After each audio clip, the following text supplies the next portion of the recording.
Bharat Australia జట్ల మధ్య శుక్రవారం ప్రారంభమైన బార్డర్ గవాస్కర్ ట్రోఫీ తొలి రోజు ఆటలో బౌలర్లు ఆధిపత్యం ప్రదర్శించారు. ఆస్ట్రేలియా భారత్ అనే సంబంధం లేకుండా బ్యాటర్లను బెంబేలెత్తించారు. దీంతో తొలి రోజు ఆటలోనే ఏకంగా 17 వికెట్లు పడ్డాయి. అందులో 10 వికెట్లు భారత్వి కాగా 7 ఆస్ట్రేలియా బ్యాటర్లు కూడా అవుట్ అయ్యారు. దీంతో తొలి రోజు ఆటతోనే సిరీస్ పై ఆసక్తి మరింత పెరిగింది. ఆస్ట్రేలియాలో ఒక టెస్ట్ మ్యాచ్ లో తొలి రోజు 17 వికెట్లు పడడం 1952 తర్వాత ఇదే తొలిసారి. దీంతో 72 ఏళ్ల రికార్డు బ్రేక్ అయిందని చెప్పవచ్చు. ఈ మ్యాచ్ లో టాస్ గెలిచిన టీమిండియా కెప్టెన్ జస్ప్రీత్ బుమ్రా తొలుత బ్యాటింగ్ ఎంచుకున్నాడు. అయితే ఆసీస్ బౌలర్లు ధాటికి భారత్ 150 పరుగులకే కుప్పకూలింది. భారత బ్యాటర్లలో 4 మినహా మిగతా వారంతా సింగిల్ డిజిట్ కే పెవిలియన్ చేరారు. డెబ్యూ ప్లేయర్ నితీష్ రెడ్డి 41 పరుగులు చేసి టాప్ స్కోరర్ గా నిలిచాడు. రిషబ్ పంత్ 37 పరుగులు మరోసారి ఆస్ట్రేలియా గడ్డపై కీలక ఇన్నింగ్స్ ఆడాడు. కేఎల్ రాహుల్ 26 పరుగులు పర్వాలేదనిపించాడు. ఆస్ట్రేలియా బౌలర్స్ లో హెజిల్వుడ్ 4 వికెట్లు పడగొట్టాడు. మిగతా బౌలర్స్ లో Mitchell Starc, Pat Cummins, Mitchell మార్ష్లు 2 వికెట్ల చొప్పున తీశారు. అనంతరం తొలి ఇన్నింగ్స్ ప్రారంభించిన ఆస్ట్రేలియాకు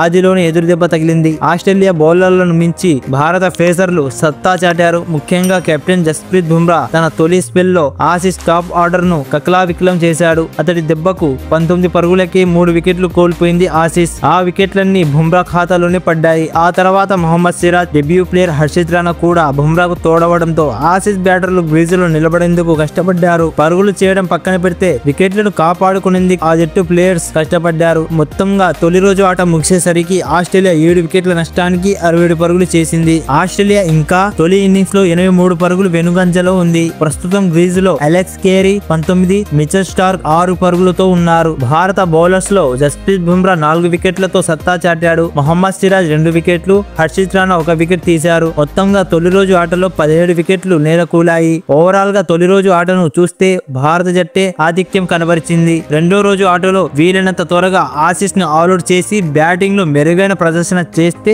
మ్యాచ్ మన చేతులకు వచ్చినట్లే.